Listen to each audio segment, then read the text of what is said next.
Sebuah pesawat melintas tenang di atas samudra hingga goncangan hebat merobek keheningan langit, meninggalkan misteri yang membayangi setiap detik perjalanan.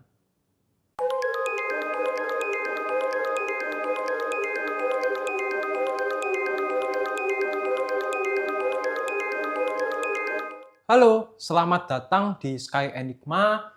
Hari ini kita akan membahas mengenai suatu peristiwa yang melibatkan maskapai asal mainland China, yaitu China Eastern Airlines penerbangan 583. Maskapai ini memang termasuk ke dalam top 3 maskapai besar yang ada di China. Apa aja itu? Yang kita kenal ya, ada China Southern Oke. di peringkat pertama, ini basisnya di Guangzhou, Oke. karena letaknya di selatan. Kemudian yang kedua adalah China Eastern, basisnya di Shanghai karena di pantai timur. Dan yang ketiga adalah Air China yang basisnya di Beijing. Nah, ini adalah national carrier asal China yang biasa digunakan oleh Presiden Xi Jinping untuk kunjungan-kunjungan kenegaraan. Nah, maskapai China Eastern Airlines sendiri itu baru berdiri pada tahun 1988 dan menjadi bukti perkembangan dunia penerbangan dari mainland China yang sangat pesat. Kita tahu bahwa China ini bukanlah negara yang kaya dulunya. Banyak yang bekerja dalam bidang pertanian dan lain sebagainya. Dan karena perkembangan ekonomi yang begitu pesat dan juga rakyatnya yang giat untuk belajar dan bekerja, akhirnya China ini menjadi raksasa ekonomi dunia dan menjadi negara adidaya dalam bidang ekonomi. Nah, maskapai China Eastern Airlines sendiri itu memiliki variasi pesawat yang beraneka ragam. Ada Airbus, ada Boeing, dan yang terbaru adalah Comac, varian pesawat C919 yang mereka kembangkan secara mandiri di negaranya mereka. Dan maskapai China Eastern Airlines ini semakin lama semakin berkembang begitu. Dan ada satu hal unik yang dari maskapai China domestik ini. Yang aku pernah naiki itu dari Chengdu ke Jingzhou menggunakan Air China, kemudian dari Lijiang ke Guangzhou itu menggunakan China Eastern. Dan ada satu hal unik yang aku temui di dua penerbangan ini. Adanya polisi udara. Wow. Nah, mungkin kamu familiar nggak dengan konsep polisi di mode transportasi umum? Kalau yang aku tahu sih biasanya di kereta api kalau di Indonesia. Polsuska. Polsuska, betul. Atau kalau polisi udara atau Air Marshal ya, Ya. biasanya di Amerika Serikat itu banyak sekali. Post 9/11 ya biasanya. Nah, betul. Jadi memang di maskapai China sendiri itu mereka juga memiliki Air Marshal atau polisi udara yang fungsinya adalah menjaga ketertiban di dalam kabin untuk mencegah supaya penumpang itu tidak berbuat yang aneh-aneh. Misalnya tidak mabuk-mabukan, kemudian melakukan kekerasan, ataupun mengambil alih pesawat atau membajak begitu ya. Jadi mereka ini pemerintah memberikan solusi yang sangat-sangat baik supaya penumpang itu merasa aman. Bahkan informasi mengenai polisi udara ini sangat dibatasi. Seperti jumlahnya di China ada berapa, kemudian prosedur pelatihannya bagaimana, diterjunkan ke rute mana saja, itu tidak ada yang mengetahui. Dan mereka ini hebatnya bisa menyamar. Wow. Nah, kalau yang di Air China, polisi udaranya itu menyamar sebagai salah satu pramugara. Bajunya mirip-mirip dengan kru kabin pada umumnya, tetapi yang melihat perbedaan dari mereka itu apa? Raut wajahnya itu terlihat tegas, berwibawa, dan kaku. Padahal biasanya kalau cabin crew itu kan ramah ya dalam melayani penumpang, tapi ini kelihatan kaku. Dan kalau yang di China Eastern, dia menyamar sebagai penumpang yang menggunakan baju business casual dan duduknya di antara section ekonomi dan bisnis. Nah, mereka tampangnya memang mengintimidasi dan mereka juga membawa body cam yang bisa merekam suasana di dalam kabin dan melaporkan ke senternya mereka jika ada permasalahan begitu.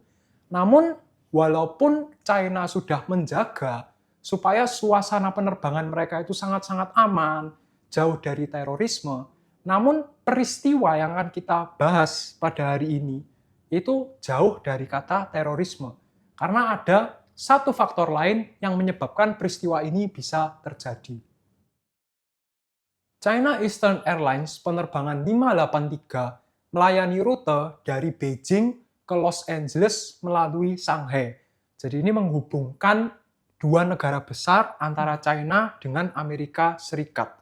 Di mana pada tanggal 6 April 1993, pesawat tiba-tiba mengalami in-flight upset atau kekagetan di ketinggian jelajah. Di mana pesawat yang terlibat adalah McDonnell Douglas MD-11 berusia baru. Nah, pesawat ini karena berusia baru, sebelumnya tidak pernah terlibat insiden atau kecelakaan. Jadi masih fresh, masih brand new sekali. Dan di dalam pesawat ini terdapat 235 penumpang dan juga 20 kru. Jadi total orangnya dalam pesawat itu 255 orang. Dan di kokpit ini rame banget sebetulnya. Ada kapten, ada first officer, ada flight engineer dan radio operator. Sebenarnya flight engineer dan radio operator ini tidak begitu diperlukan ya. Apalagi MD-11 ini sudah glass cockpit. Dan selain itu ada juga 4 relief pilot internasional. Jadi mereka ini sudah punya jam terbang tinggi semua ya. Dan kru kokpit ini berpengalaman di berbagai macam pesawat. Dari Airbus, Antonov, British Aerospace, Ilyushin, dan juga Trident. Pesawat dari masa lampau hingga masa modern mereka sudah kuasai semua. Variasi pengalamannya. Nah, sebelum kami masuk ke dalam bagian kronologi kejadian secara lebih detail, kami ingin mengingatkan para penonton dan pendengar untuk terus mendukung kami dengan cara follow atau subscribe, kemudian berikan like, komentar mengenai saran episode berikutnya, lalu share kami di seluruh media sosial, baik itu di YouTube, Spotify, Instagram, dan TikTok. Kronologi dari peristiwa ini bermula pada pukul 1:10 waktu setempat, dini hari ya, ketika pesawat ini sedang berada di ketinggian jelajah 33.000 kaki di dekat Kepulauan Aleut. Memang suasananya sedang tenang, hening, dan juga kebanyakan ya para penumpang dan kru ini bersantai karena sudah memasuki cruising altitude. Tetapi secara tiba-tiba, slats atau bagian depan dari sayap pesawat ini ya, kalau flaps kan di bagian belakang, slats-nya di depan itu tidak sengaja terangkat. Nah, ini tiba-tiba terangkat, yang akhirnya mengguncang stabilitas pesawat hingga mematikan autopilot. Jadi ini disturbance-nya sangat-sangat besar ya, karena bisa sampai mematikan autopilot. Lalu pesawat ini mengalami siklus fugoid yang berulang hingga menyebabkan gaya gravitasi ekstrim. Kita tahu dari ceritanya Japan Airlines penerbangan 123, kalau mereka kehilangan sistem hidrolik, itu mereka memasuki fugoid cycle. Jadi naik, turun seperti roller coaster begitu. Dan tentu ini pengalaman yang sangat tidak mengenakkan bagi penumpang dan para kru. Karena menimbulkan teror yang luar biasa. Dan pesawat ini bisa turun ketinggian tiba-tiba sekitar 5.000 kaki. Banyak banget itu. Sangat jauh. Dan karena ini posisinya sedang di ketinggian jelajah dan malam-malam juga, mayoritas penumpang tidak memakai sabuk pengaman. Karena kan kalau lagi tidur, lagi santai gitu, nggak enak kan ya pakai sabuk pengaman. Jadi mereka nggak pakai sabuk pengaman, dan ketika ini terjadi, terlempar begitu saja. Dan kalau kita bisa lihat, sebenarnya kabinnya itu hancur, berantakan. Karena posisinya itu gaya gravitasinya ekstrim. Fugoid cycle, dan kalau kita bisa bayangkan itu naik turunnya sangat ekstrim. Sampai naik turun 5.000 kaki dalam sekejap. Mengerikan. Dan karena kondisinya sangat mengerikan, pesawat itu harus distabilkan dulu. Karena tadi slats-nya tiba-tiba terbuka begitu saja ya. Jadi akhirnya para pilot menyatakan ada kondisi darurat, dan pesawat itu akhirnya dialihkan ke pangkalan udara di Alaska, tepatnya di Xenia Air Force Base. Dan setelah mendarat, ditemukan bahwa terdapat 2 orang yang meninggal dunia akibat tragedi di udara tadi, dan juga 156 orang terluka, terlempar begitu saja kan tadi. Dan 253 orang penumpang yang dalam pesawat berhasil selamat. Yang meninggal totalnya ada 2 orang. Setelah kejadian ini berlangsung, pihak investigator segera memulai pekerjaannya untuk mencari tahu apa yang menjadi penyebab dari peristiwa ini. Dan yang berwenang melakukan investigasi dalam hal ini adalah NTSB. Karena pesawat mendarat daruratnya di Alaska dan juga tujuannya adalah ke Amerika Serikat. Begitu. Jadi NTSB yang melakukan investigasi. Dan mereka menyimpulkan bahwa penyebab utama dari peristiwa ini adalah pengaktifan yang tidak disengaja slats pada saat ketinggian jelajah. Karena apa? Desain tuas yang tidak memadai. Jadi bukan komputer error gitu ya? Bukan, karena desain mechanical tuas gitu.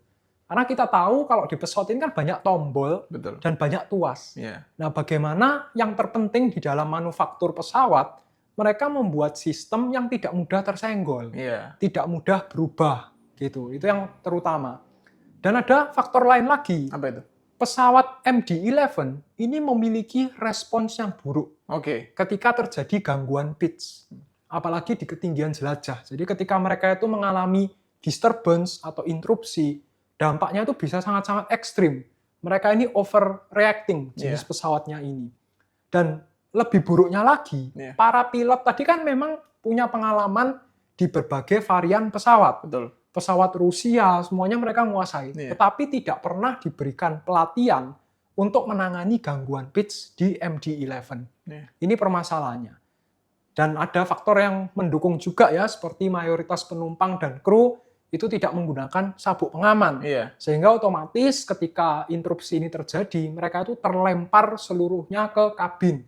Nah, ini yang menyebabkan kecelakaan yang baru-baru aja seperti Singapore Airlines, kemudian Qatar Airways yang karena turbulensi itu ada korban. Nah, salah satunya adalah karena mereka tidak menggunakan safety belt. Memang tidak nyaman menggunakan safety belt, tapi demi keselamatan sebaiknya tidak hanya pada saat take off, landing, tetapi juga pada saat taxi dan juga cruising. Ini yang paling penting. Sehingga pihak NTSB melakukan rekomendasi untuk melakukan redesign tuas slats untuk mencegah pengaktifan yang tidak disengaja. Selain itu juga direkomendasikan bahwa adanya peningkatan pelatihan para pilot untuk melakukan pemulihan pada gangguan pitch ini, terutama di MD-11 yang karakteristiknya memang sangat sensitif pesawatnya gitu ya. Selain itu juga ada perbaikan komunikasi mengenai penggunaan sabuk pengaman. Jadi ya kedepannya memang diinfokan sebaiknya dipakai. Meskipun sabuk pengaman itu tandanya dimatikan, tapi sebaiknya dipakai gitu. Dan ada juga pertimbangan untuk sabuk pengaman ini langsung otomatis ngunci waktu ada turbulen. Tapi sampai sekarang sepertinya belum ada perkembangan ya mengenai hal ini. Dan pesawat ini sendiri akhirnya diperbaiki. Dan ajaibnya bisa diperbaiki ya. Karena tadi high G-force yang luar biasa dan juga sempat terbanting-banting gitu ya. Diperbaiki dengan biaya 1,5 juta US dollar. Yang waktu itu sangat mahal sebetulnya. Dan waktu itu kembali beroperasi dan dikonversi untuk menjadi pesawat kargo yang dioperasikan oleh China Cargo Airlines dan juga Skylist Cargo. Dan pada November 2016, pesawat MD-11 yang megah itu akhirnya dipensiunkan. Pesawat MD-11 yang spesifik ini ya. Gitu.